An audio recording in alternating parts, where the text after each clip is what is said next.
அந்தனர் முதல்ல போட்டிருக்காங்க. அந்தனர் என்பதை சந்திரனுக்கும் சொல்லியிருக்காங்க, புதனுக்கும் சொல்லியிருக்காங்க, குருவுக்கும் சொல்லியிருக்காங்க. அப்ப குருவுடைய அந்தனர் எவ்வாறு இருக்க வேண்டும்? நல்ல கற்ற கல்வியினை பயன்படுத்தக்கூடிய ஞான அறிவுகளை பெற்றவர், நியாயமாக நடக்கக்கூடியவர், தர்மமாக நடக்கக்கூடியவர், இறையர்களுக்கு பயந்து செயல்படக்கூடியவர். இப்படி இருக்கக்கூடிய குரு அந்த அந்தனருடைய செயல்பாடுகளை செயல்படுத்துகிறார்.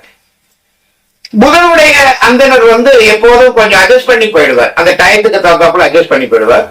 சந்திரனுடைய அந்தனர் மற்றவர்களுக்காக இலகிய மனதுடன் கேட்கக்கூடிய தட்சணையை வாங்கி கொண்டு போயிடுவார். குருவுடைய அந்தனர் தட்சணையை பற்றி பிரச்சனை அல்ல, அவருடைய என்ன கர்ம பலனோ அதை அழகாக செய்யக்கூடியவர் இந்த அந்தனர் முக்கியம்.